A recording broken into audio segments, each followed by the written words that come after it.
Bismillahirrahmanirrahim. Assalamualaikum warahmatullahi wabarakatuh. Selamat pagi kepada teman-teman rekan SKPP. Semoga tetap sehat selalu sehingga bisa mengikuti diskusi hingga sesi akhir besok.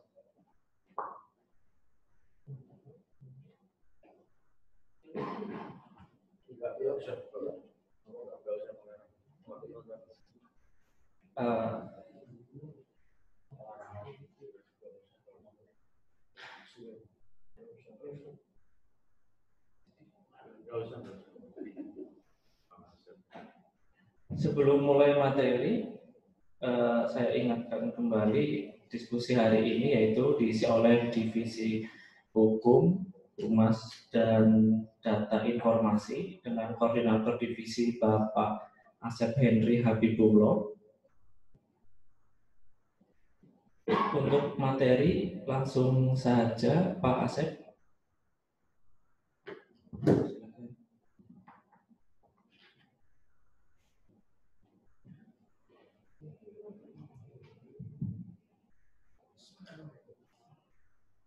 Assalamualaikum warahmatullahi wabarakatuh.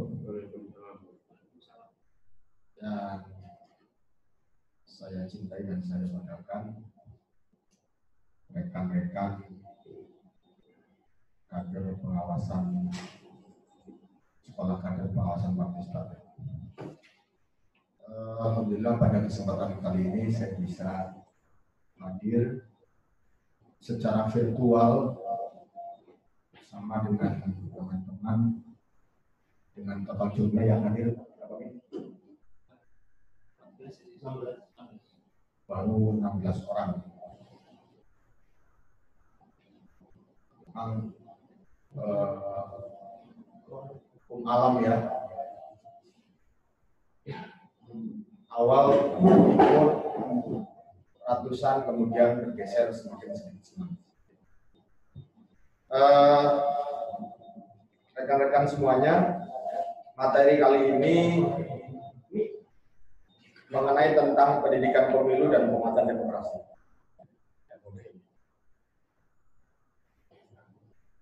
Sebagai pengantar, kalau sejarah pemilu kayaknya sebetulnya ada di materi sini, tapi karena memang kemarin sudah dipaparkan oleh Mas Rifan ya, sehingga di sini lebih kepada bagaimana pelaksanaan pemilihan atau pemilu bupati dan wakil bupati, gubernur dan wakil gubernur, wali kota dan wakil wali kota di tahun 2020 ini dengan sesuatu hal yang berbeda, punya tantangannya yang baru, kemudian juga bagaimana penguatan demokrasi yang di dalamnya terdapat bagaimana peran-peran masyarakat untuk terlibat dalam proses pengawasan pemilu bupati dan wakil bupati, wali kota dan wakil wali kota, serta gubernur dan wakil.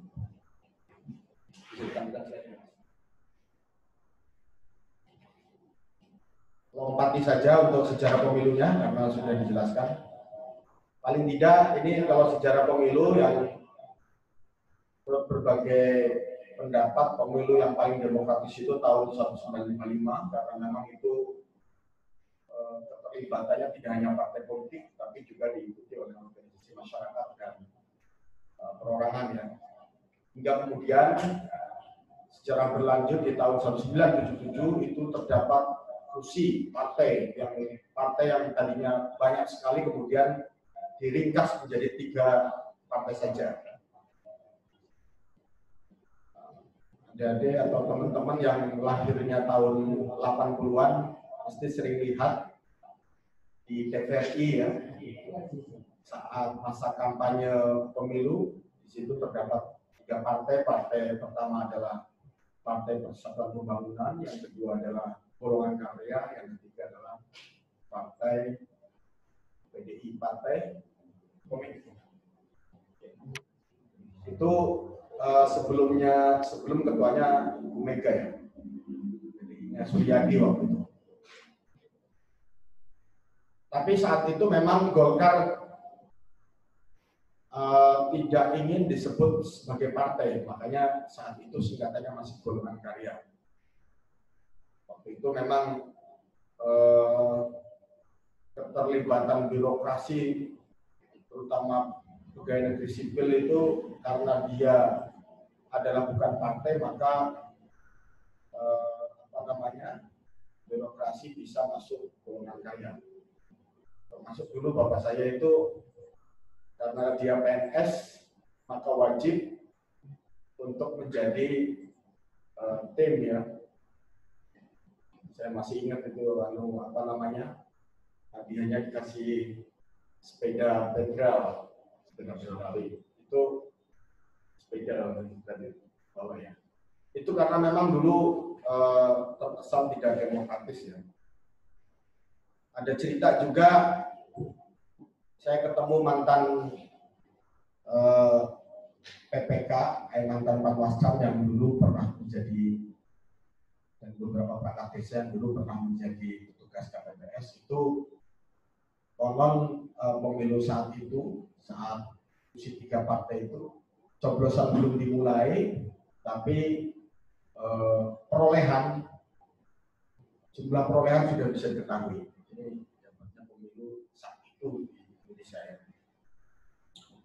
Kemudian untuk pilkada tahun 2020 ini ada 270 daerah yang terdiri dari 9 provinsi, 224 kabupaten dan 37 kota.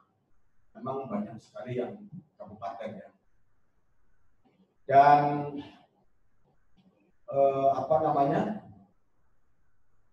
di pemilu atau di pilkada 2020 ini sempat ada 4 tahapan yang ditunda.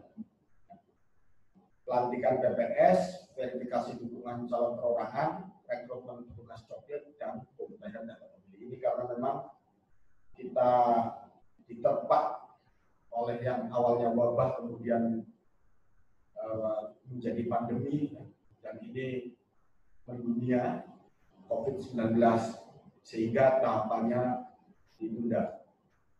Teman-teman KPU menyampaikan hingga PPS dibatalkan pelantikannya karena waktu itu ada instruksi dari pemerintah untuk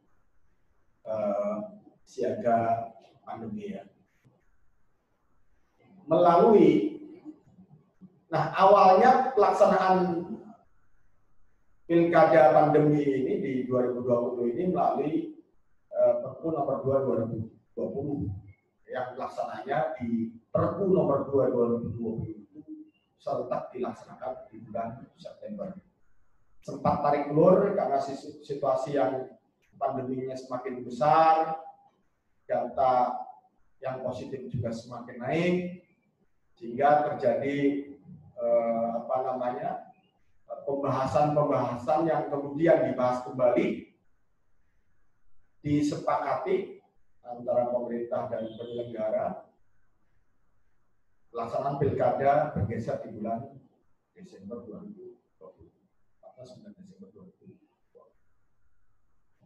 Lanjut.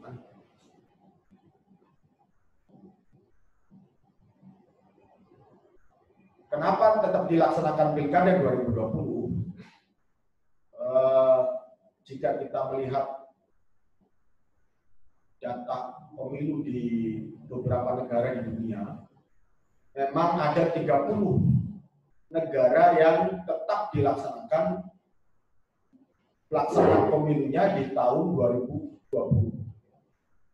Ada Iran, termasuk di bulan Februari kemarin ya, Jerman, Israel, Prancis, Bangladesh Maret, Jepang, Korea Selatan, India, Nigeria, dan ada juga yang menunda di 2021. Di antaranya Paraguay, Inggris, Australia, Latvia, dan Kanada. Kemudian ada yang menggeser, tetapi masih tarik ulur ya. Ini menunda atau belum ditentukan jadwalnya, tetapi tetap di 2020 mayoritas negaranya adalah Kiribati, Guam, daerah itu ya, daerah Afrika ya, Dominika, Peru, Australia, Colombia.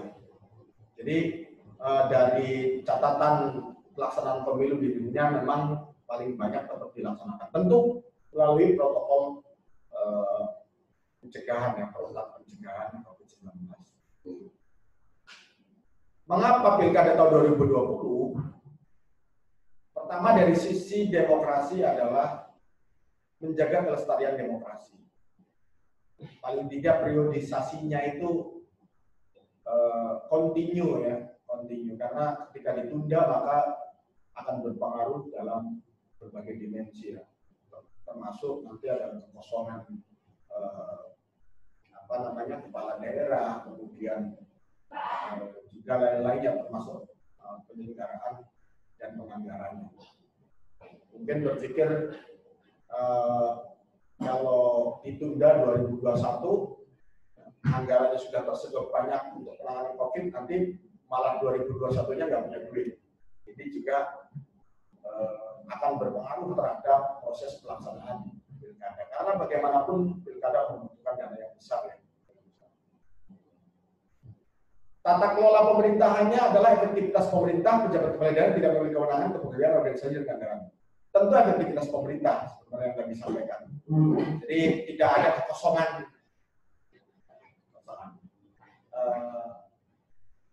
kekuasaannya. Dan juga jika pilkada tahun 2020 dilaksanakan, maka pejabat daerah tidak memiliki kewenangan, kepegawaian, organisasi dan anggarannya. Karena sekarang anggaran itu terkonsentrasi semua di penanganan COVID ya. Bisa jadi karena situasinya seperti ini ada oknum-oknum yang bisa menyalahgunakannya dari sisi kepegawaian, organisasi maupun anggaran. Dari sisi kesehatan,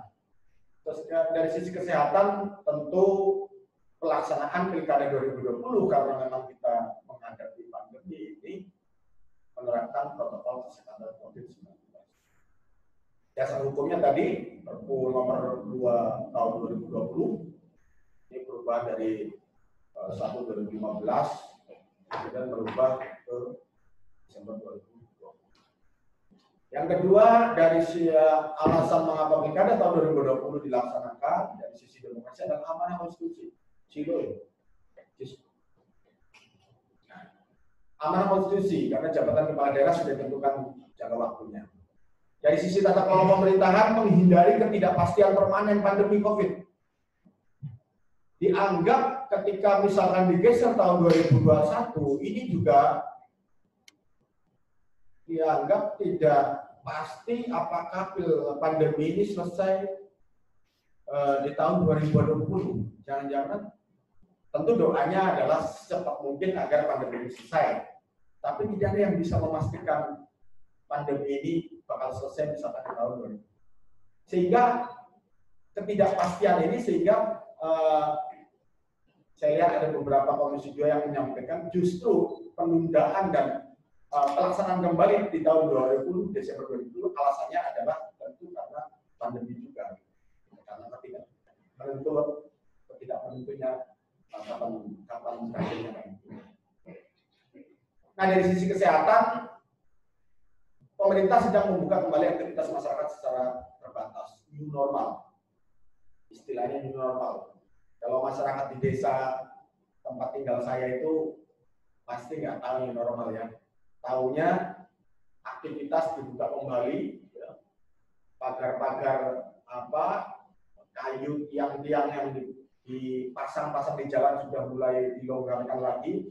Itu yang mereka tahu tentang new normal. Tapi memang ini tantangannya luar biasa new normal ini, karena data pandemi ini juga fluktuatif dan masih tetap menambah ya. Coba kalau idealnya selama 2 minggu ini datanya stagnan gitu ya. Paling tidak ini efek penularannya semakin berkurang. Nah ini tantangannya adalah new normal ini. Pandemi belum selesai, tapi memang situasinya kita harus melakukan kehidupan baru. Kalau nggak new normal, memang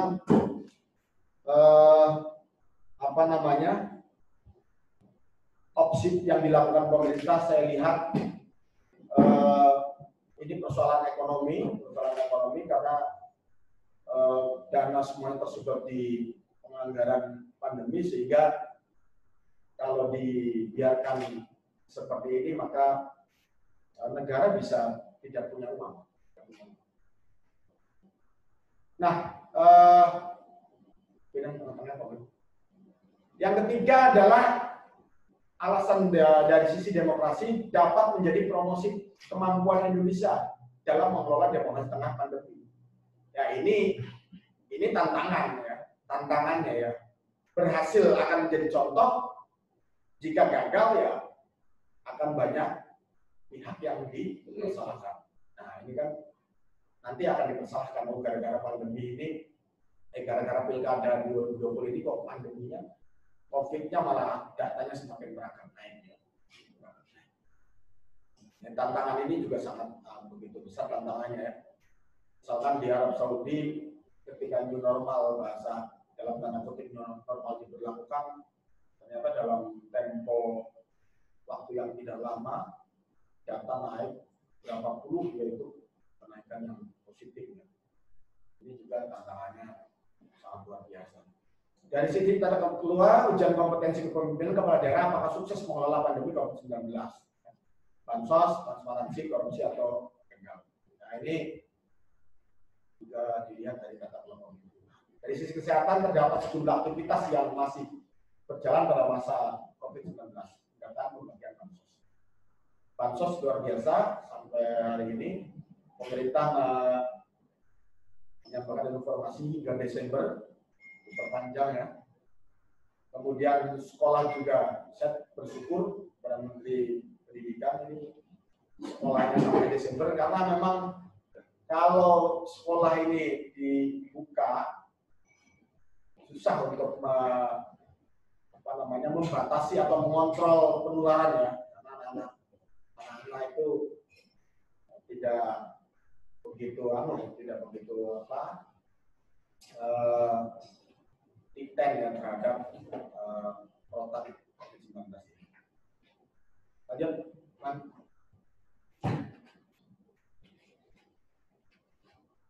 tantangan pilkada 2020 ya. Jadi pilkada 2020 karena memang situasinya pandemi, jadi tambah tantangannya ya. Kalau dulu tidak ada dimensi pandemi COVID, sekarang ditambah dimensi pandemi. Jadi sebelum-sebelumnya tantangannya banyak, kemudian ini ditambah lagi tantangan pandemi COVID-19. Tantangannya apa? Yang pertama adalah tentu karena pandemi COVID-19. Satu, dari sisi anggaran akan bertambah. Karena bagaimanapun petugas perlu dilengkapi alat APD ya, alat pelindung diri, minimal masker, hand sanitizer juga. Karena petugas misalkan dari petugas coklit misalkan, apakah nantinya melalui virtual, kalau ini kan kalau namanya verifikasi faktual ya harus ngecek lapangan. Nanti kalau tidak dilengkapi alat kelengkapan diri, belum di rapid test, nanti masyarakat yang dicoklit itu akan ragu, jangan-jangan ini petugasnya ini positif ini. Nah ini untuk memastikan dari sisi kepastian pencegahan, yang kedua juga ini dari sisi keamanan para petugas supaya dalam melaksanakan tugas menjadi tenang, menjadi aman ya, dan tidak menimbulkan proses penularan baru. Ini tantangannya luar biasa ya, Jadi anggarannya bisa hampir 2 kali lipatnya karena penambahan anggaran untuk APD ya. Kemudian anggaran kita juga, pemerintah ini sudah tersedot banyak juga, ini tantangan di pilkada 2020. Mudah-mudahan ini ada jalan keluar. Yang kedua adalah tahapan dan anggaran yang tertunda. Ini sebagaimana saya sampaikan tadi, tahapan dan anggaran yang tertunda. Tahapannya kemarin tertunda 4 tahapan ya, 4 tahapan. Ini juga range waktunya begitu singkat, maka penyelenggara dan peran serta masyarakat untuk bisa mengatasi ini. Regulasi yang tidak jelas. Regulasi yang tidak jelas dalam arti bagaimana regulasi ini mengatur sesuatu yang belum diatur pada regulasi sebelumnya. Misalkan pengaturan mengenai protokol COVID-19. Ini juga tantangan di Pilkada 2020. Apakah nanti alat kelengkapan diri yang diperlengkapi petugas di pengadaannya dari Bawaslu RI atau dari gugus tugas pemerintah pusat, pemerintah daerah ini yang sedang digodok. Kemudian juga regulasi yang mengatur tentang saat proses kampanye, pengaturan apakah dimungkinkan, tentu sudah tidak dimungkinkan kampanye besar ya. Kampanye besar, kampanye juga harus tepat. Kalau memang mengumpulkan fisik ya harus dibatasi ya. Karena memang ada persoalan pandemi. Yang keempat adalah tantangannya politisasi kampanye terselubung para birokrasi dan oligarki. Nah ini juga tantangannya bantuan bermodus bansos tetapi kampanye terselubung. Ini kita ketahui sempat viral kemarin, masih di daerah salah satu kabupaten di Jawa Tengah,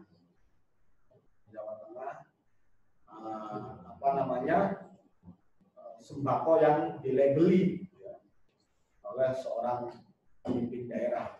Ini sempat viral dan ini yang kesiagaan dan bisa penyalahgunakan melalui kampanye birokrasi. Kondisi geografis daerah pemilihan. Ya, tentu ini seperti yang dulu daerah-daerah yang susah, daerah-daerah yang apalagi Desember nanti apakah masih musim hujan besar, longsor, macam-macam. Terus situasi pandemi ini orang sungkan untuk keluar misalkan, apalagi datang ke kerumunan, ini juga tantangan tersendiri. Tantangannya tersendiri. Karena ketika partisipasi rendah juga ini sangat ada lelucon teman saya bilang kalau pemilu pasca reformasi ini targetnya hanya partisipasi, ya tetap masih kalah dengan zaman Orde Baru yang 70% partisipasinya. Jadi artinya kalau pilkada demokratis ini, pemilu demokratis ini tidak hanya partisipasi tinggi, tapi juga pemilu bisa berjalan dengan luber. Kalau dulu hanya luber saja, tapi sekarang luber dan jujur, adil dan demokratis. Selanjutnya tantangan pilkada selanjutnya adalah profesionalitas dan integritas penyelenggara pemilihan. Ini juga menjadi tantangan tersendiri para petugas, para penyelenggara. Berita kemarin sebagai musibah, ada penyelenggara yang tertangkap oleh KPK yang dipecat akibat ketidakprofesional, akibat independenan, juga akibat tidak menjaga integritas. Ini juga tantangan sendiri. Bisa jadi kalau ini tidak kita jaga sebagai penyelenggara, itu akan berpengaruh terhadap trust, kepercayaan masyarakat terhadap penyelenggara. Karena kualitas, integritas, profesionalitas penyelenggara itu berpengaruh besar terhadap kualitas hasil demokrasi pemilu maupun pilkada. Saya kira itu tantangan 1, 2, 3, 4, 5, 6, 7 tantangan pilkada di tahun 2020 yang betul-betul kita cermati. Next. Apa tantangan baru penyelenggara di masa pandemi? Ada 4 tantangan baru. Kalau tadi kan tantangan yang dari pemilu ke pemilu, dari pilkada ke pilkada yang hampir sama, hanya tambahan pandemi ya. Sekarang ada paling tidak penjalanan dari tantangan tadi, internalisasi dari tantangan tadi, ada 4. Yang pertama adalah pengalaman baru bagi penyelenggara. Dalam sejarah pemilu, dalam sejarah pemilihan kepala daerah, baru kali ini pelaksanaan tahapan di tengah bencana non alam. Kalau bencana alam, gunung meletusnya di daerah-daerah tertentu saja. Ini bencananya udah pandemi nasional ya. Saya kadang-kadang heran, bisa wabah apa namanya Madura itu misalkan kepulauan di sana ya. Kemarin datanya merangkak naik gitu ya. Nah, di pulau-pulau terpencil sana daerah di Kalimantan itu bisa ada beberapa provinsi mana yang tinggi datanya. Itu tantangan tersendiri ya di nasional. Jadi yang ada 4 tantangan baru. Yang pertama adalah pengalaman baru bagi penyelenggara. Bagaimana penyelenggara dalam melaksanakan tugas tidak hanya menjalankan tugas tahapan, tetapi juga harus mengikuti protokol COVID-19. Yang kedua adalah penguatan terhadap regulasi. Regulasinya tidak hanya ngomongin tahapan, tetapi juga proses-proses tahapan dalam regulasi tersebut juga harus mengikuti protap pencegahan COVID ya, protap pencegahan COVID. Bagaimana regulasi mengatur tentang batasan kerumunan, batasan kampanye yang menimbulkan banyak orang, atau pertemuan-pertemuan yang menimbulkan kerumunan. Ini juga protokol bagaimana penyerahan administrasi yang juga itu harus steril. Bahkan usulan KPU itu ada penyemprotan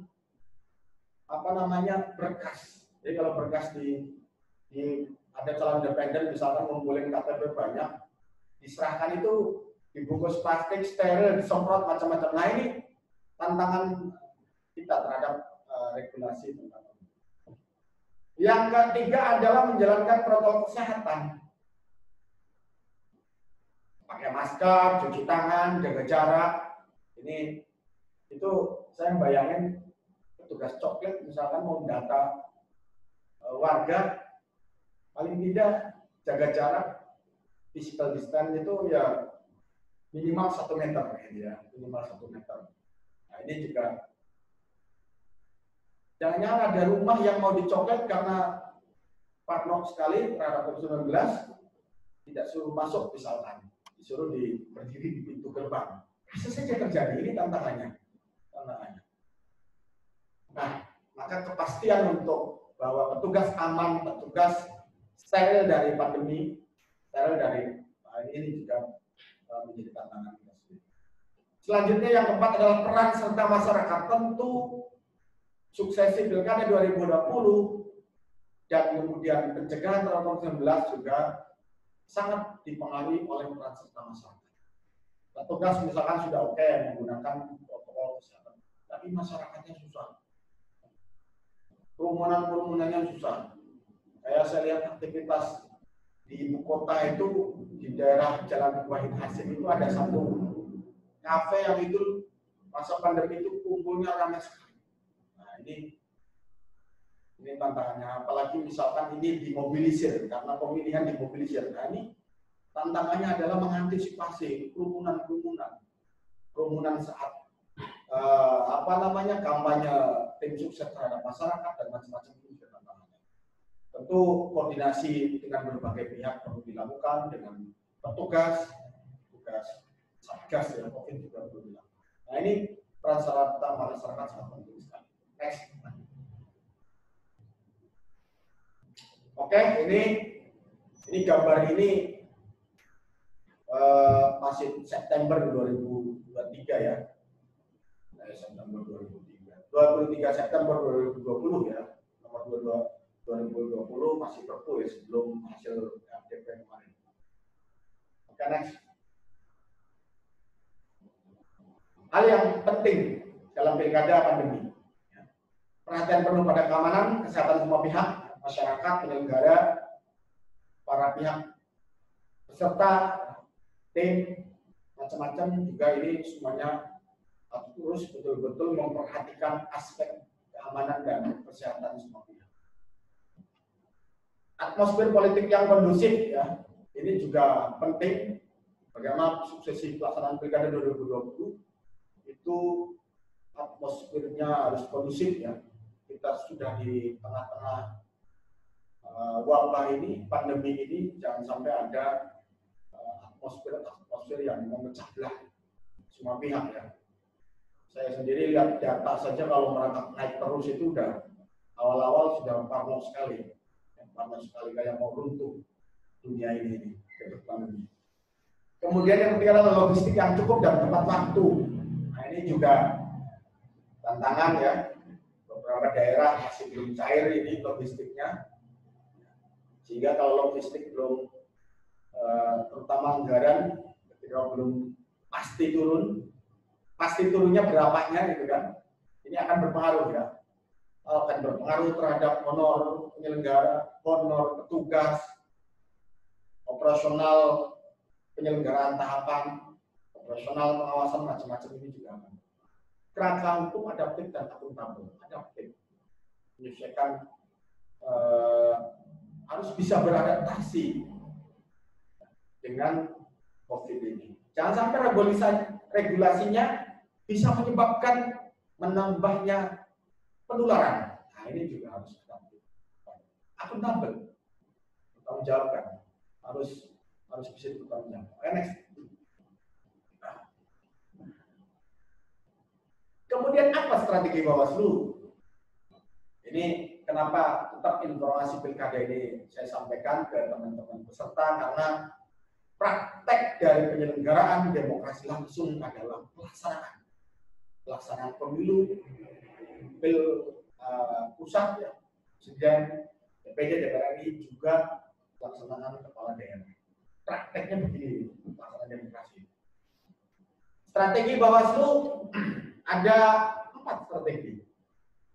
Pencegahan, penindakan, pengawasan, dan penyelesaian sengketa.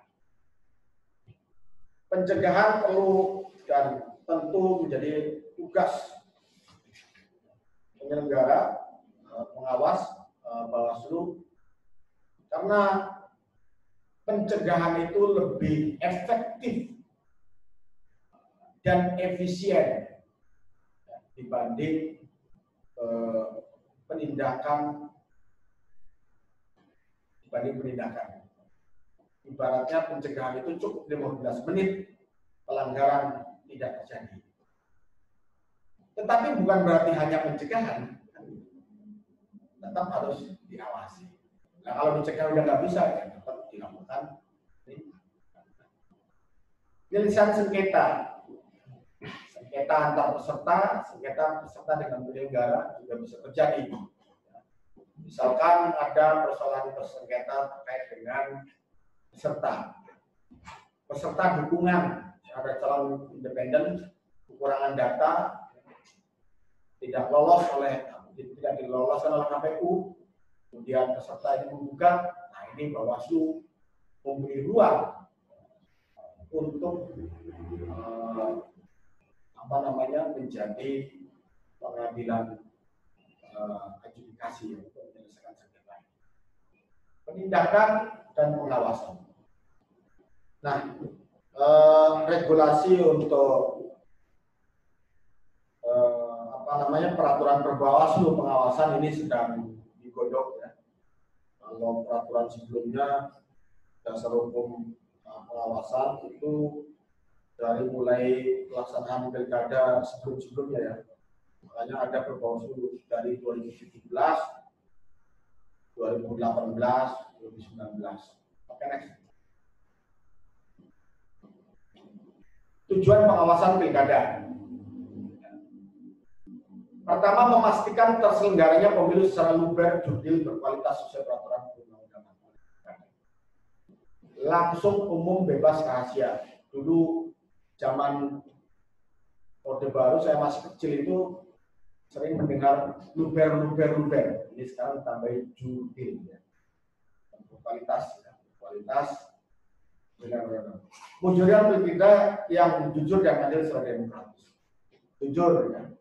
Jujur, tidak ada dusta di antara masyarakat dengan penyelenggara, peserta dengan peserta, kemudian adil, ya, tidak tebang pilih, demokratis dilakukan betul-betul atas dasar nurani, tidak ada tekanan, tidak ada paksaan, terutama potensi tekanan itu bisa dilakukan oleh oknum incumbent menekan terhadap birokrasi. Ini juga dengan adanya pengawasan ini akan menekan semua proses-proses pilkada yang tidak jujur, adil, dan demokratis.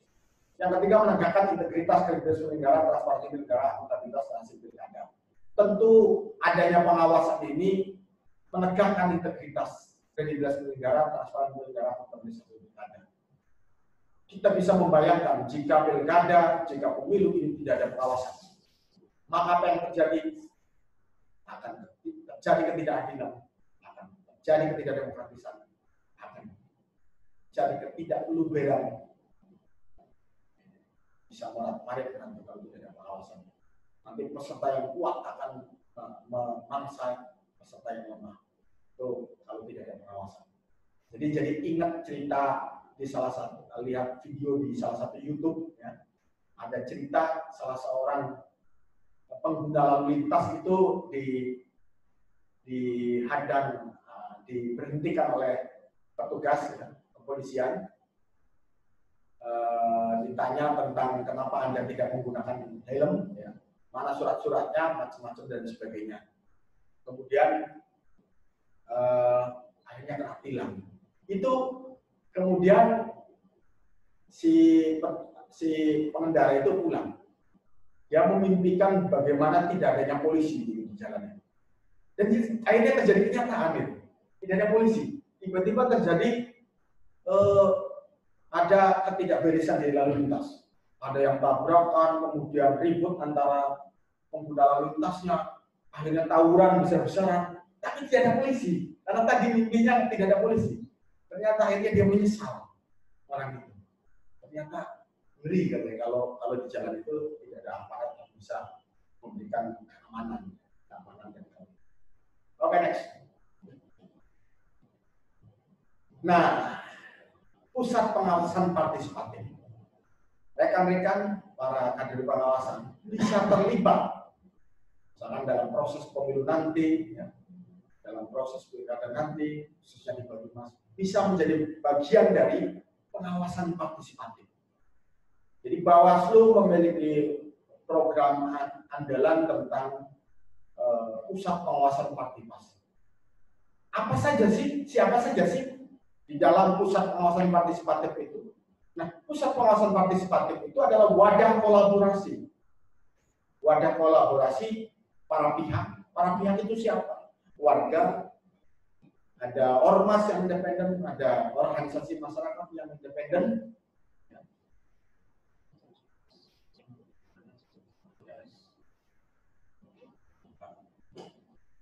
Bekerja sama dengan Bawaslu, kemudian lahirlah yang namanya program Bawaslu terkait pengawasan partisipatif. Tujuannya apa? Efektivitas pencegahan pengawasan. Efektivitas pencegahan pengawasan. Karena apa? Karena keterbatasan petugas, keterbatasan penyelenggara pengawasan ini memiliki tantangan sendiri tanpa melibatkan masyarakat, tanpa melibatkan masyarakat. Ketika masyarakat menjadi telinga, mata, dan mulutnya keadilan, keamanan, keintegritasan proses pilkada kali ini, maka tentu tujuan luber dan jurdil di pilkada ini akan bisa tercapai. Ini penting untuk keterlibatan partisipasi masyarakat. Oke, next.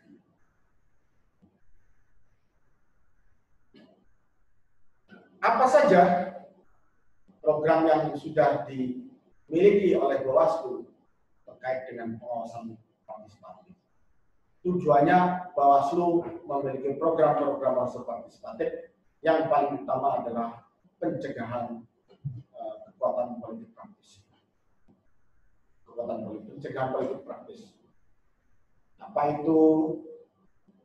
Terkait tentang penyalahgunaan, melibatkan birokrasi, kemudian money politik, ini yang menjadi tantangan tersendiri. Maka dibutuhkan yang namanya upaya melalui program pengawasan.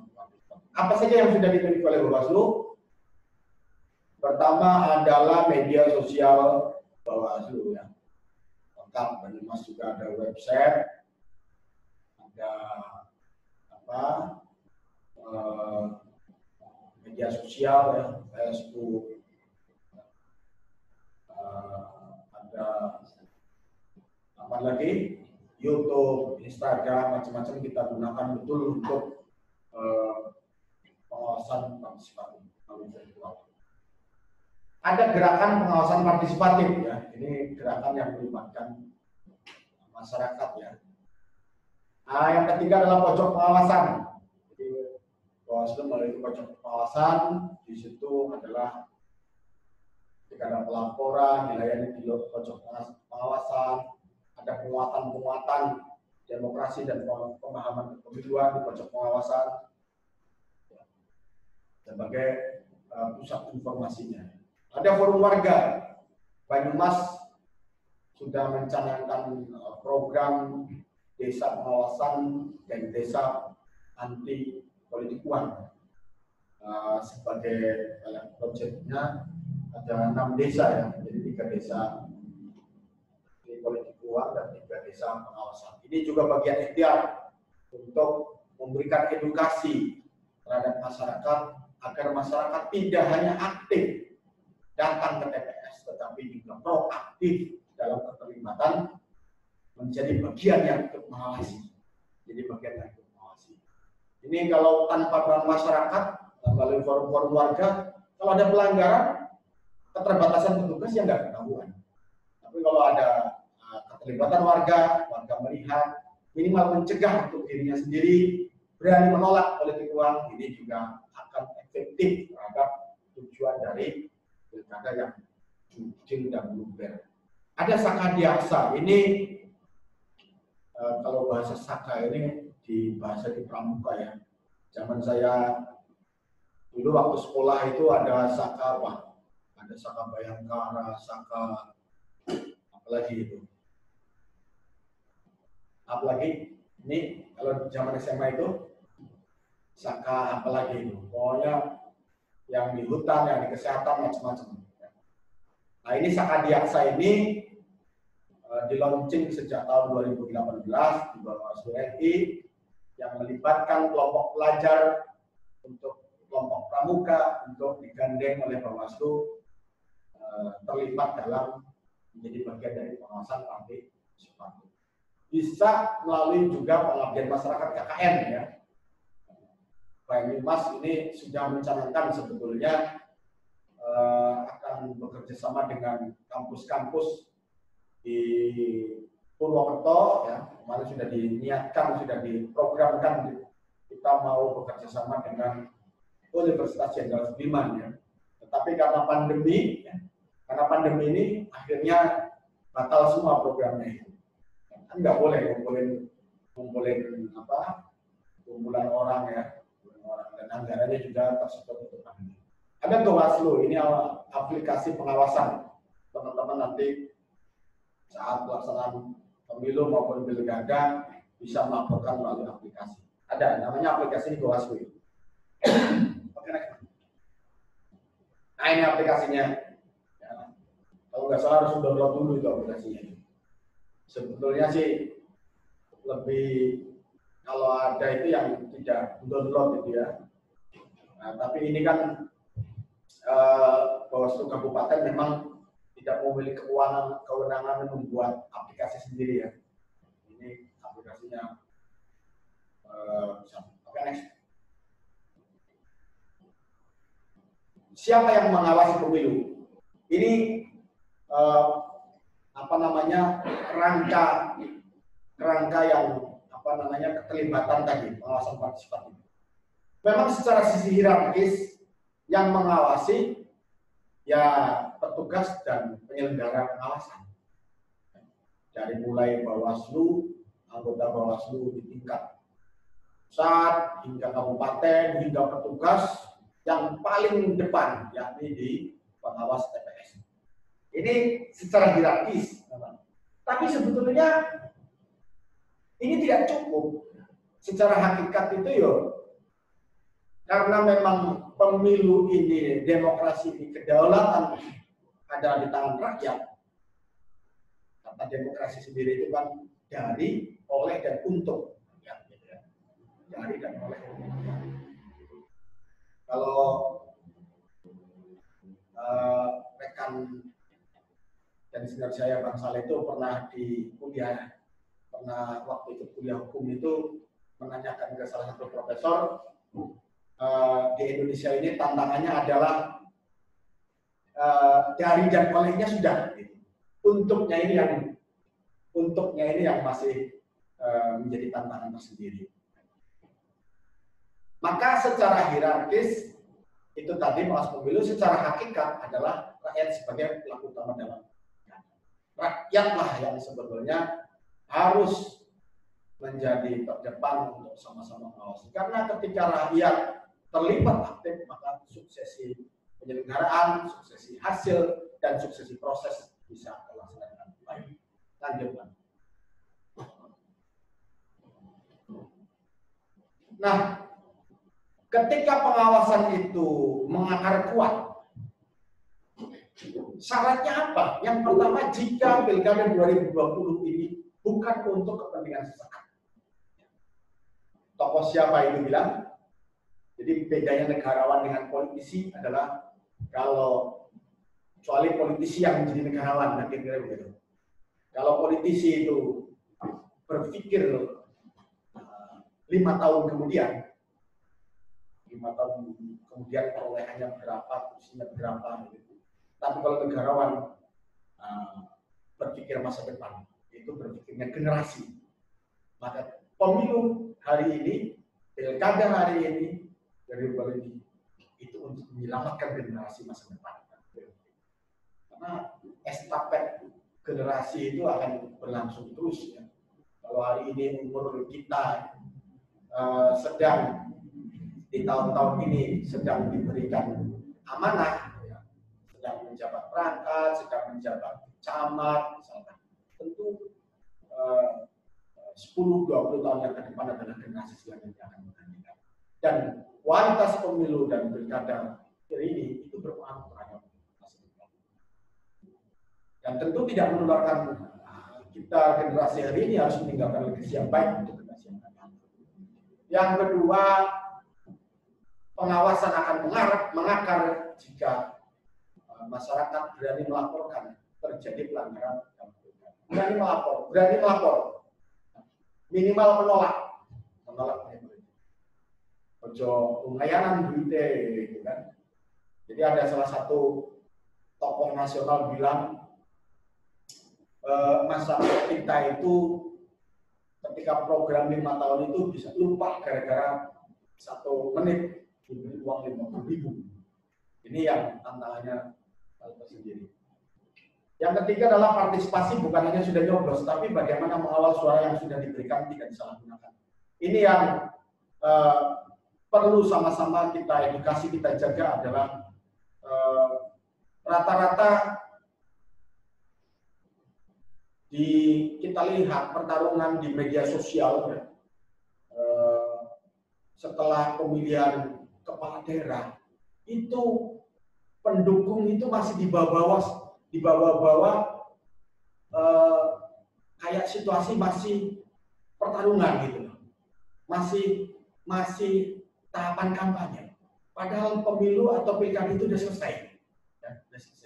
Maka seharusnya mestinya partisipasi masyarakat itu dalam dukungan itu cukup diselesaikan setelah keluar dari tobong TPS, dari kotak TPS.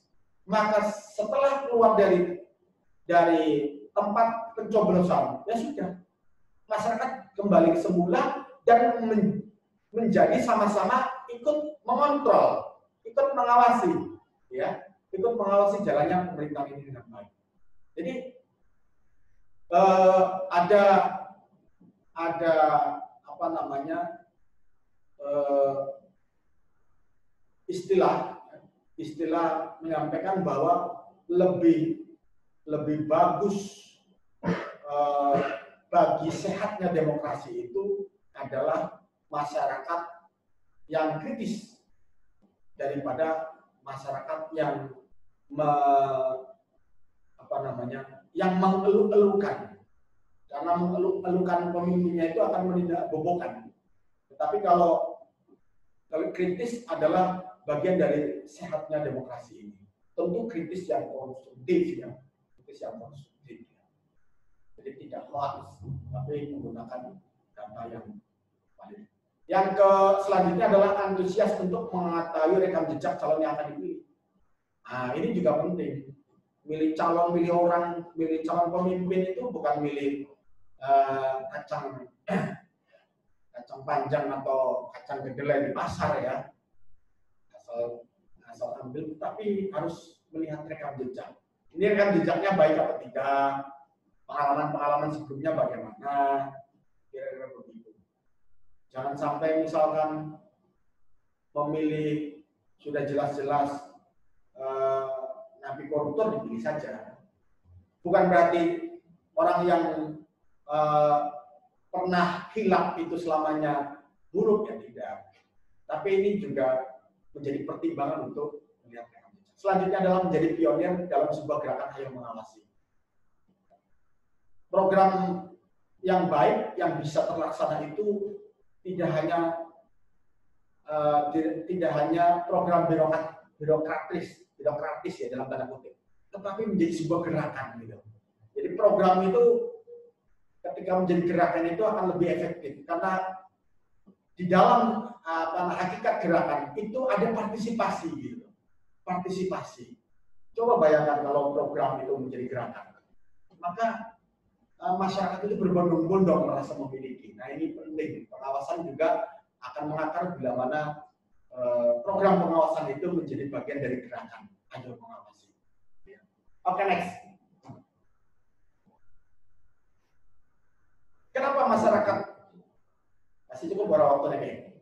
Tidak berbanding sih. Kenapa masyarakat harus terlibat dalam proses pengawasan? Meningkatnya kualitas demokrasi, memastikan hak pilih seluruh warga terlindungi, memastikan pilkada 2020 bersih, transparan, berintegritas, mendorong tingginya partisipasi. Berapa menit lagi? Masih cukup? Cukup toh? Kenapa masyarakat harus terlibat dalam proses pengawasan? Meningkatnya kualitas demokrasi, memastikan hak pilih seluruh masyarakat terlindungi. Meningkatnya kualitas demokrasi. Jadi ini tidak hanya meningkatnya partisipasi, tapi kualitas. Ya. Kalau nyoblos tok ya partisipasi. Tapi kalau ikut mengawasi ini kualitas. Jadi dari kuantitas beranjak pada kualitas. Kuantitas tentu bukan hal yang tidak penting. Itu juga harus penting sebagai elemen partisipasi warga. Tetapi juga kualitas jauh lebih penting karena itu terkait dengan kualitas atau produk dari demokrasi kemudian ini sendiri. Yang kedua, memastikan hak pilih seluruh masyarakat terlindungi. Jadi warga itu kalau ikut mengawasi terlindungi. Ya. Misalkan, oh ini tetangga sebelah tidak masuk dalam daftar pemilih, ikut saling mengawasi toh, ikut laporkanlah ke petugas. Ini loh warga kami sudah sudah lama jadi warga sini, KTP-nya juga sudah warga sini, kok tidak masuk dalam daftar pemilih? Itu dilaporkan agar supaya ikut memilih. Yang selanjutnya adalah memastikan pilkada bersih, transparan, dan berintegritas. Bersih, transparan, berintegritas bisa terlaksana karena ada proses kontrol melalui proses terlibatan mengawasi. Yang ketiga, yang keempat adalah mendorong tingginya partisipasi semua elemen warga. Yang selanjutnya adalah mendorong munculnya kepemimpinan sesuai dengan aspirasi masyarakat dan pilkada. Ini kalau banyak yang mengawasikan, tapi bukan hoax ya. Ini jangan perlu dipertimbangkan, jangan dipilih. Ini terkait buruk misalkan. Ini juga dengan adanya penguasaan ikut menentukan kepemimpinan yang sesuai dengan aspirasi masyarakat. Selanjutnya adalah terima kasih. Wallahu a'lam bishawab.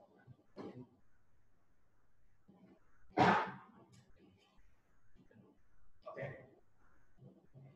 Terima kasih. Ya, sebelum masuk ke dalam sesi tanya jawab, saya berikan ucapan selamat datang kepada Bu Ani, itu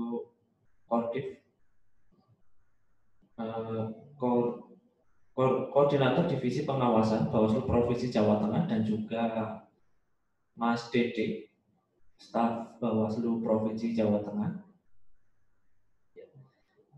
Untuk selanjutnya kita memasuki sesi pada sesi tanya jawab ini. Sebelum akan dimulai oleh para peserta, mungkin oleh Bu Anik maupun rekan staf Bawaslu Provinsi Jawa Tengah bisa memberikan masukan.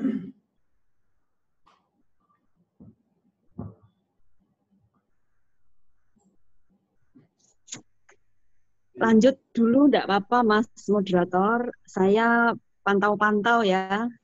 Di sini sambil mengikuti ya, gabung sama peserta ya. Mas Kordif, Mas Asep, kemudian Mas Kordif, Mas Ion ya. Dilanjut saja Mas. Saya membersamai sambil kerja gitu. Silakan saja Mas Moderator. Oke, terima kasih Bu Anik. Terima kasih ya ke Ibu Pimpinan, ini sudah ikut mengawal, ikut melihat proses kegiatan diskusi daring di Banyumas. Terima kasih, dan seterusnya dari kami Bawaslu Kabupaten Banyumas. Ya, sip, lanjut.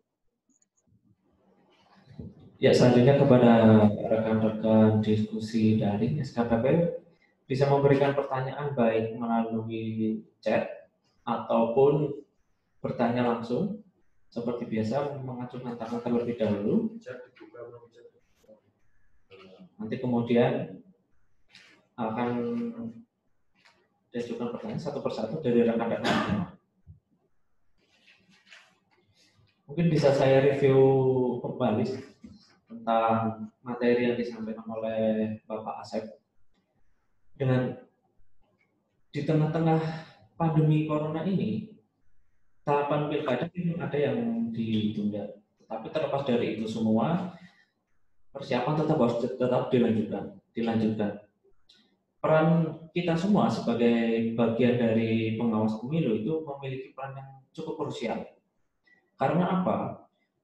Di tengah-tengah pandemi ini bisa jadi disalahgunakan oleh beberapa calon atau bahkan pengampu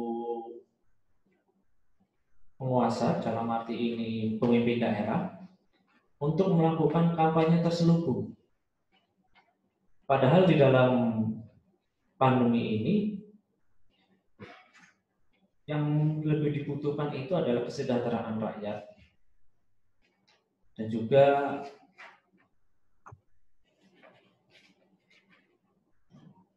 juga memang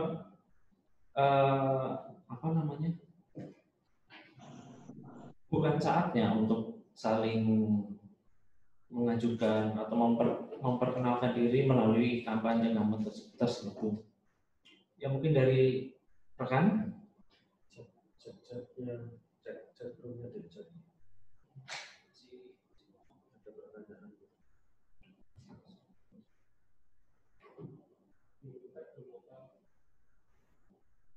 Bagaimana rekan-rekan? Mudah-mudahan masih tetap semangat ya. Ini terakhir besok ya. Silakan, Mas. Nanti kalau saya tidak bisa jawab, bukan berarti saya paling tahu ya, teman-teman juga bisa memberikan pendapat atau mendebat atau mengkritisi pendapat saya.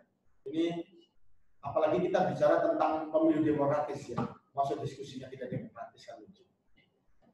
Ada satu pertanyaan dari saudara Fatur Rohman Al-Putri, yaitu bagaimana proses pemungutan suara di tengah pandemi? Apakah ada jaminan tidak ada penyebaran COVID-19? Bagaimana proses pemungutan suara di tengah pandemi Corona-19? Ya, ini tantangannya Mas. Mas ya? Mas Mbak? Mas Taufikur Rahman ya? Fatur Rohman. Fatur Rahman. Coba. Untuk Mas Fatur Rohman, mana gambar orangnya? Bisa menyalakan kameranya.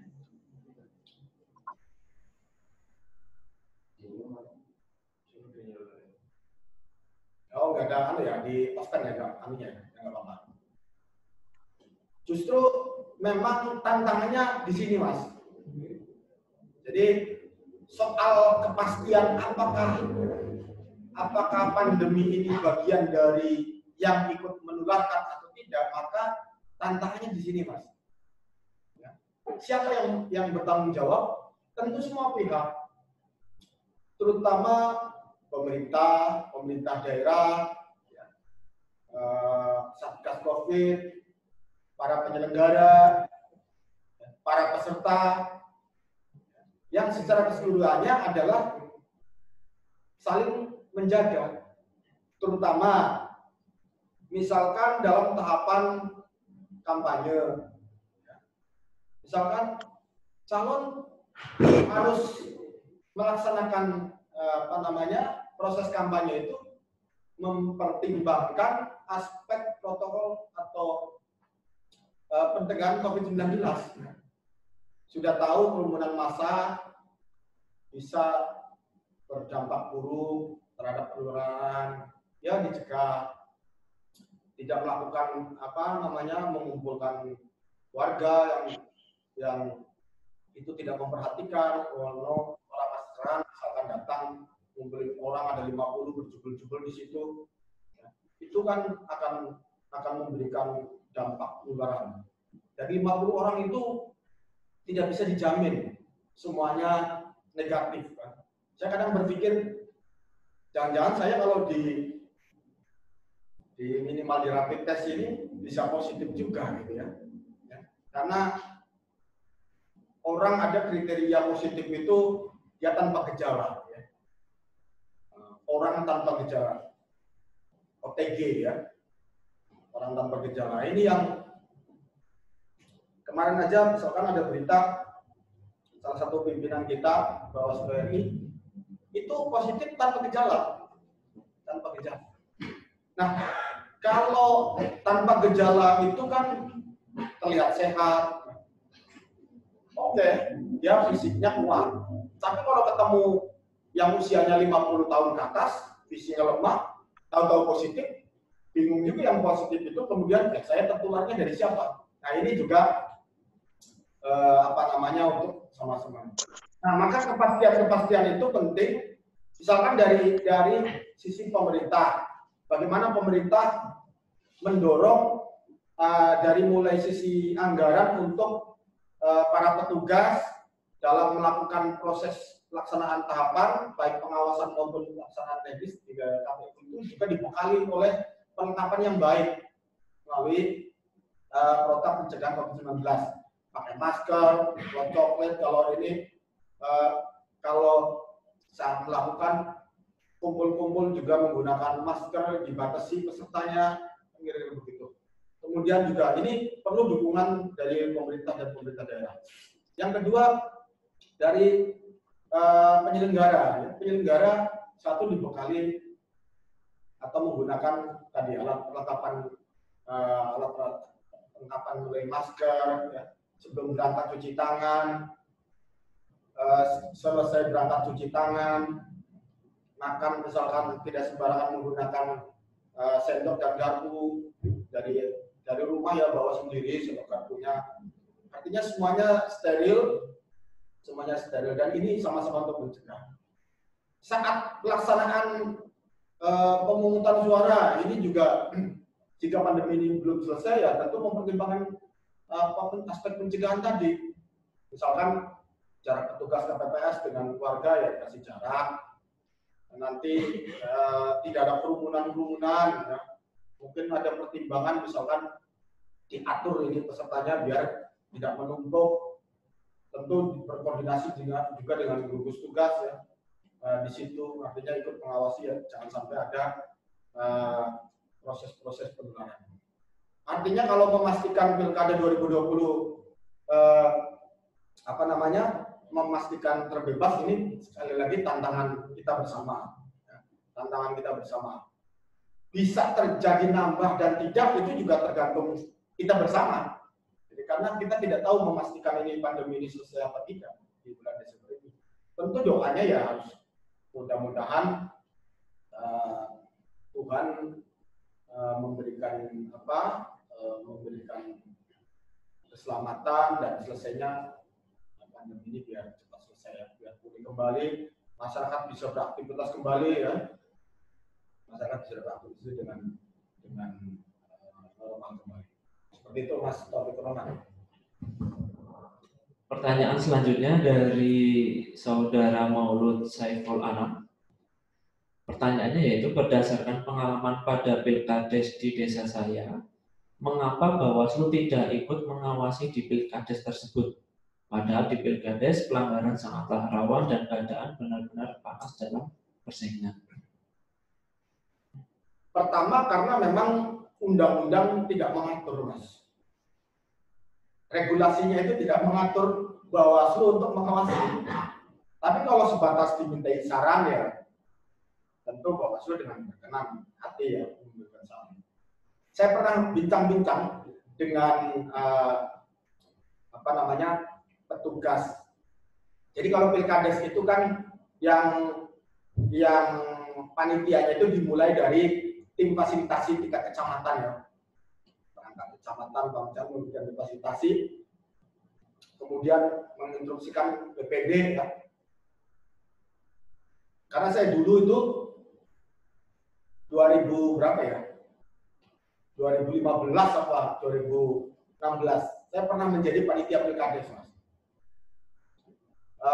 Padahal sebelumnya saya di PPK, cuman karena pihak pemerintah desa meminta, karena itu desa istri saya ya, saya nggak bisa menolak untuk mengabdikan untuk dalam Pilkades.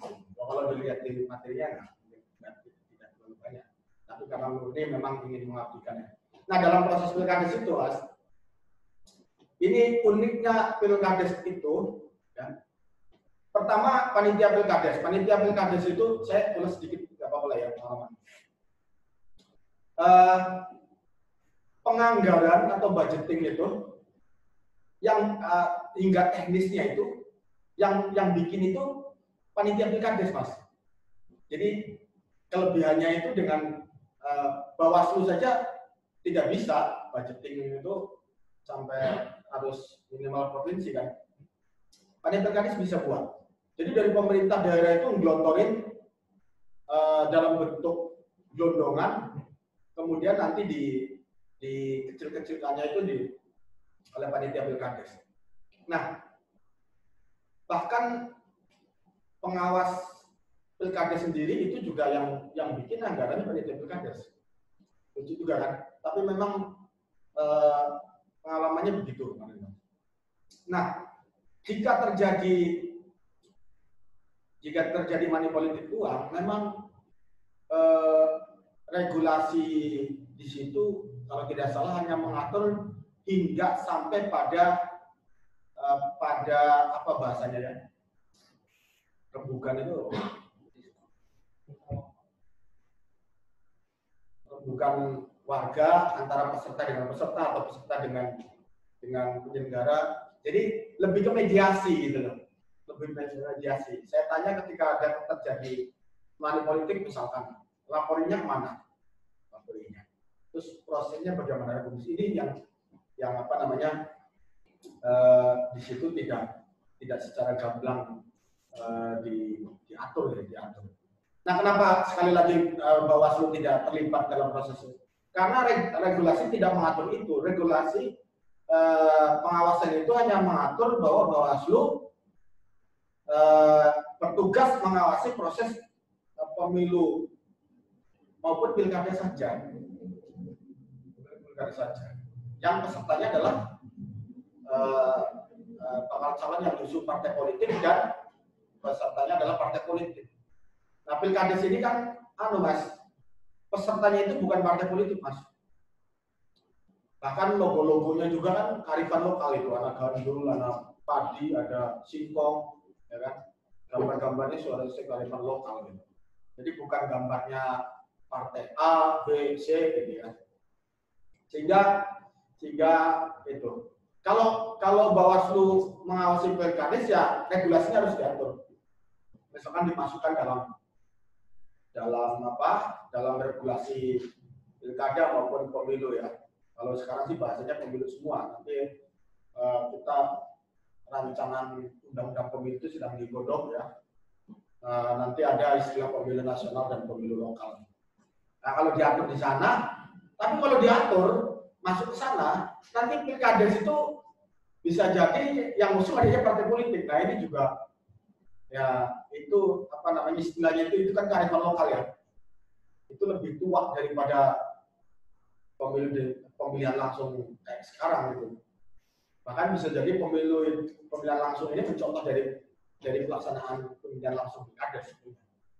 Maka ada istilah di Padang itu nama desa itu nagari gitu.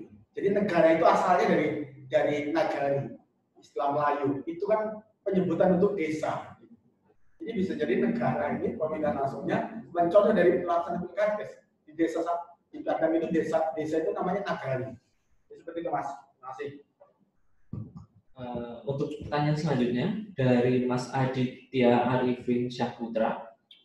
Di tengah pandemi ini, apakah masa pandemi sosialisasi terhadap masyarakat tetap berjalan guna memberikan pengetahuan yang lebih terkait kepedulian pemilu ke masyarakat agar pemilu dapat berjalan sesuai dengan tujuan bersama? Lalu ketika tetap dilakukan sosialisasi, bagaimana prosedur sosialisasi di masa pandemi? Terima kasih. Ya, Perbawaslu pengawasan Pilkada 2020 ini sedang digodok ya, Mas. Sedang digodok, PKPU-nya juga kemarin sedang diuji publik ya. Ini untuk memberikan ruang masukan-masukan ya dari berbagai pihak, dari berbagai stakeholder ya, untuk kesempurnaan kualitas regulasi. Jangan sampai ada aspek-aspek yang tidak termaktub dalam peraturan pelaksanaan baik di PKPU maupun pelaksanaan regulasi pengawasan melalui Perbawaslu ya.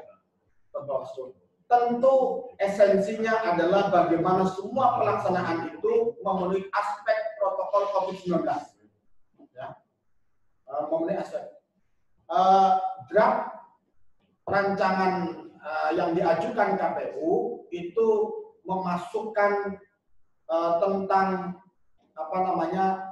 protokol standar pencegahan.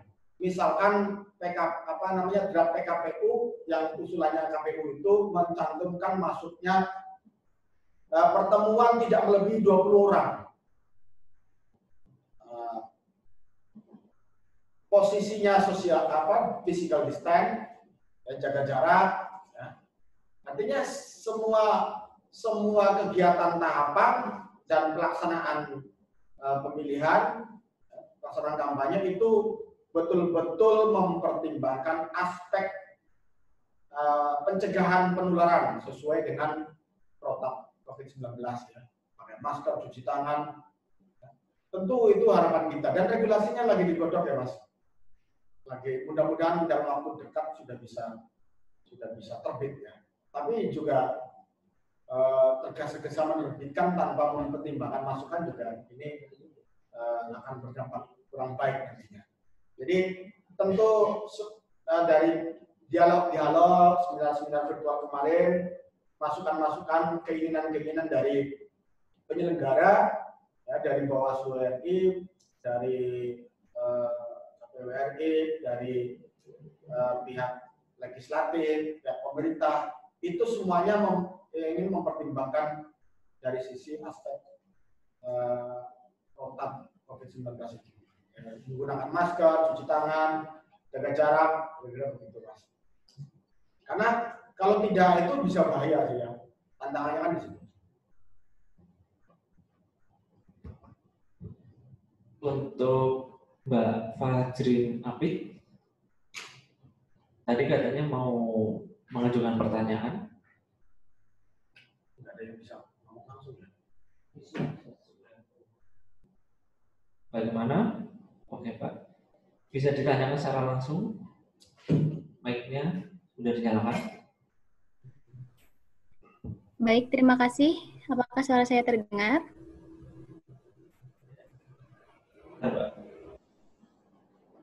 Halo?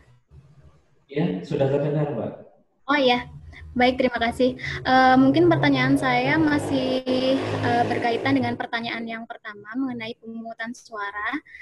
Tentunya kita semua berharap ya pilkada serentak nanti yang tanggal dilaksanakan akhir 2020 ini pandeminya sudah berakhir begitu ya. Namun pastinya baik KPU maupun Bawaslu dan lain-lain sudah mempersiapkan kemungkinan-kemungkinan terburuk. Ya, mungkin pandemi ini masih ada seperti itu. Lalu bagaimana gambaran atau protokol pelaksanaan Pilkada 2020 terhadap mereka yang terdampak COVID-19? Apakah mereka tetap diberi kesempatan untuk memilih atau bagaimana? Karena yang saya tahu pemilu atau pilkada sebelumnya jika berjalan dengan normal itu bisa KPU bisa mendatangi rumah-rumah warga yang memang warganya tidak bisa keluar seperti orang tua ataupun sedang sakit, juga bisa dilakukan kunjungan ke rumah sakit. Seperti itu. Terima kasih. Saya langsung jawab. Prinsipnya adalah bahwa memilih itu bagian dari hak warga yang ketika warga itu memilih pihak, ya harus penyelenggara harus memfasilitasi, pemerintah harus memfasilitasi, karena sanksinya pidana jika ada warga yang partisipasi memilihnya itu tidak terlaksana. Lah kalau ada misalkan pesertanya ada yang positif, tapi maksa pengen nyoblos gitu kira-kira, tentu penyelenggaraan harus memfasilitasi. Fasilitasnya ya sesuai dengan protap COVID-19. Mungkin bisa jadi nanti regulasinya mengatur pakai APD lengkap, ya, pakai pakai jas apa itu? Pakai jas standar kesehatan itu ya, yang digunakan dokter. Lokasinya khusus, nggak mungkin akan dicampur dengan TPS umum, nanti bisa menular kemana-mana. Tapi itu juga warga harus jujur. Nah, nanti tentu tantangannya penyelenggara dan pemerintah daerah bersinergi dengan gugus tugas. Pemerintah daerah juga harus transparan, misalkan memberikan informasi kepada petugas ya, bahwa ini positif.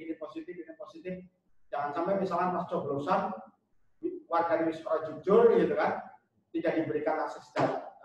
Misalkan pemerintah daerah juga dan Satgas luput memberikan data, tiba-tiba dia datang nyelonong saja di TPS dan itu bisa kemana-mana. Dan ini sangat betul-betul kita tidak inginkan ya situasi itu terjadi. Regulasinya lagi Mbak, proses ke sana. Ini juga proses tahapan dimulai lagi, ini juga lagi diproses semua, ya. Apalagi penyelenggaraan kayak KPU, ya. KPU dan Bawaslu lagi masih menunggu-nunggu ini anggarannya ya. Mudah-mudahan bisa segera ya. Ada kalau nggak ada anggarannya ya nggak bisa juga untuk melaksanakan pemilu ini, pilkada ini, apalagi pengadaan APD ini. Ini tantangan kita bersama. Ya mudah-mudahan insya Allah sih saya punya keyakinan ya proses saja ini nanti realisasi. Jadi prinsipnya hak itu adalah kita sebagai Bawaslu, sebagai pengawas harus memastikan hak warga ya, hak warga untuk memilih gitu ya. Oke. Lalu untuk pertanyaan selanjutnya dari sampai setengah 12 ya. Satu pertanyaan dari Muhammad Saud. Pertanyaannya yaitu, tadi dijelaskan ada satuan karya Pramuka Adiaksa dari tahun 2018. Apakah di Banyumas ada, dan kegiatan dari Saka Adiaksa apa saja ya Pak? Ya, program Saka Adiaksa ini memang program baru ya, dan di antara 2017-2018 itu Bawaslu RI baru membentuk ini sebagai pionir atau pilot project yang tujuannya adalah agar partisipasi terutama kelompok pemuda dan pelajar ini aktif karena beberapa penelitian itu menjelaskan ini kelompok milenial ini kelompok yang mengambang, yang kelompok yang independen, acuh ya, supaya dia punya kreasinya sendiri, punya dunianya sendiri yang tentu sebetulnya punya pretensi ketika digandeng. Maka melalui edukasi dengan membentuk Saka Adiaksa ini harapannya adalah kelompok pelajar dan pemuda ini bisa mendapatkan pencerahan, bisa teredukasi, dan harapannya adalah keterlibatan aktif nantinya sebagai bagian dari pengawasan partisipatif. Nah, internalisasi proses Saka Adiaksa untuk pelaksanaan dan programnya di Kabupaten Banyumas sudah memulai ya. Saat pemilu kemarin kita sudah mengundang dan memberikan edukasi, kemudian menggandeng melalui kegiatan-kegiatan diskusi, ya, sharing dengan mereka. Jadi kegiatan kita kemarin-kemarin itu banyak mengundang dari kelompok pelajar ya, kelompok pramuka. Nah ini sebetulnya di tahun ini juga sudah teragendakan untuk menggandeng kelompok milenial ini. Tapi karena pandemi ya, masukan pemerintah untuk WFH, tidak boleh ada kerumunan, hingga terakhir bulan Maret itu kita mau laksanakan sebetulnya melaksanakan edukasi melalui program pengawasan partisipatif. Ya, akhirnya tertunda, gitu ya. Dan itu tentu menjadi bagian utama yang kita terus-menerus lakukan ya, terutama Saka Adiaksa ini. Oke.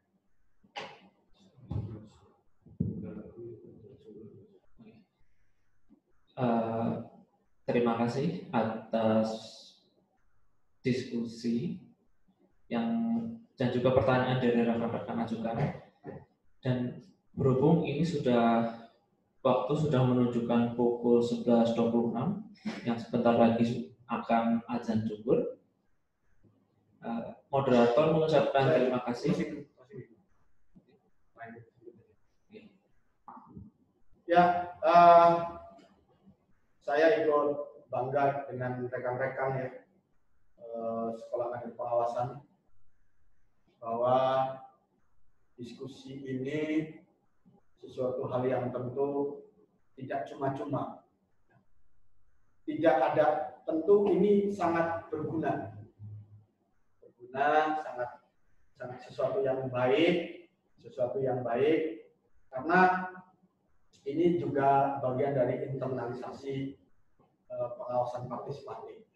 Ini juga bagi teman-teman menjadi pengalaman dan bekal, mungkin ada yang dulunya belum pernah sama sekali, jadi tahu, jadi bisa sharing, jadi bisa berdiskusi, kemudian yang sudah tahu juga kemudian jadi ikut meningkat ya.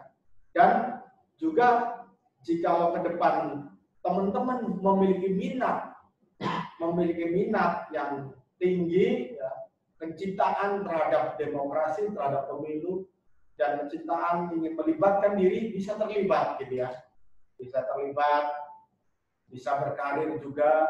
Mungkin ke depan akan kita yang ada di sini, teman-teman memang punya minat yang kuat di sini, yang nanti teman-teman lah yang akan menggantikan, karena kami juga di sini ini bukan selamanya, dibatasi oleh waktu, dibatasi oleh ruang,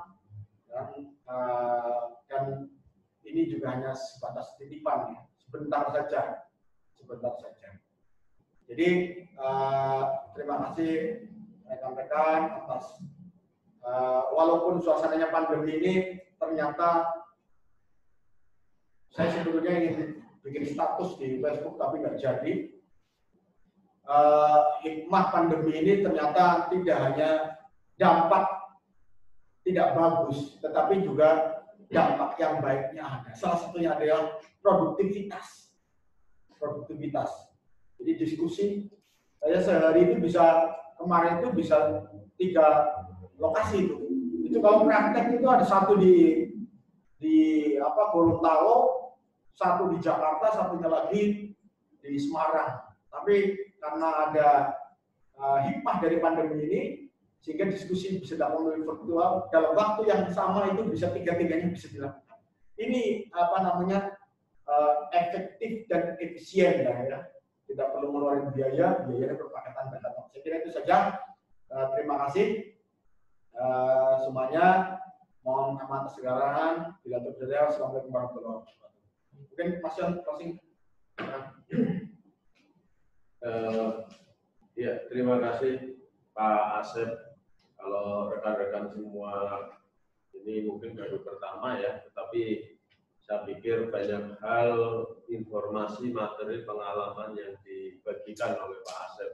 Pak Asep ini dulu salah satu tokoh juga ketika masih mahasiswa, jadi salah satu pemimpin pergerakan mahasiswa juga di Purwokerto. Jadi ini pas sekali kalau kita sambungkan dengan rekan-rekan semua yang masih punya semangat, masih muda, masih memiliki kesempatan yang sangat luas di bidang kepemiluan. Jadi mungkin nanti kalau bisa seperti Pak Asep, Anda bagian dari salah satu proyek yang sukses dari SKPP Daring ini. Jadi saya yakin di antara rekan-rekan mungkin yang masih sekolah, yang masih kuliah, atau sudah bekerja, materi-materi yang disampaikan dan disimak, diikuti selama ini akan menambah ya, potensi, menambah, ibaratnya kalau ini seragam Anda itu, maka seragamnya akan bertambah bagus gitu dibandingkan rekan-rekan Anda yang seusia, rekan-rekan Anda yang satu angkatan yang tidak mengikuti SKPP Daring dalam hal penguasaan pemahaman demokrasi. Jadi sekali lagi terima kasih sekali ya, Anda sudah mengikuti prosesnya. Dan ini kesempatan yang langka, karena kami dulu tidak ada model-model seperti ini. Jadi kita yang mencari sendiri, kita kemudian belajar sendiri, kita menemukan kunci-kunci soal pemahaman demokrasi sendiri. Dan dengan proses yang SKPP Daring ini, Anda lebih enak lagi. Tetapi justru dengan dimudahkan ini, saya berharap ke depan rekan-rekan juga berhasil lebih baik, atau dalam bahasa yang lebih pas, Anda lebih menjadi spesialis demokrasi, ya. Orang-orang yang memiliki kapasitas pemahaman demokrasi lebih dibanding yang lain, dan itu nanti bisa bermanfaat baik di lingkungan, di tingkat kecamatan, di tingkat desa, di tingkat kampus, di tingkat kabupaten, mungkin kalau suatu saat jadi penyelenggara pemilu. Itu saja mungkin. Selamat menyimak untuk edisi besok, karena besok adalah edisi terakhir, dan jangan jangan disia-siakan kesempatan ini. Mungkin itu saja yang bisa saya tambahkan. Saya serahkan kepada Mas Wahdi selaku moderator. Terima kasih Pak Ian.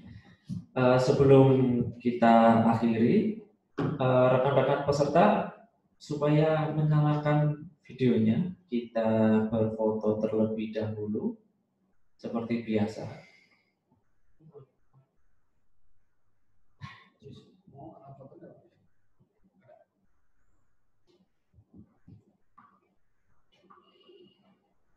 Ya, untuk Mas Fatur Rahman bisa dinyalakan kameranya. Ini sama Mbak Karlina. Mbak Karlina, Mbak Evi, dan Mas Ibnu Haris. Mbak Reni. Mungkin Mas Dede juga dinyalakan kameranya.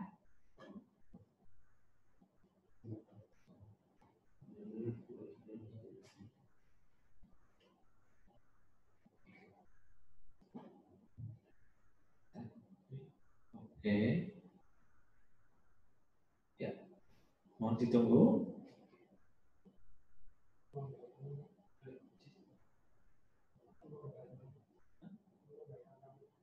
Oke. Coba lambaikan tangan semua.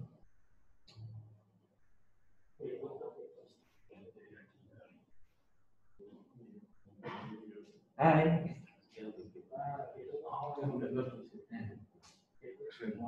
Oke. Sambil lambaikan tangan, saya hitung.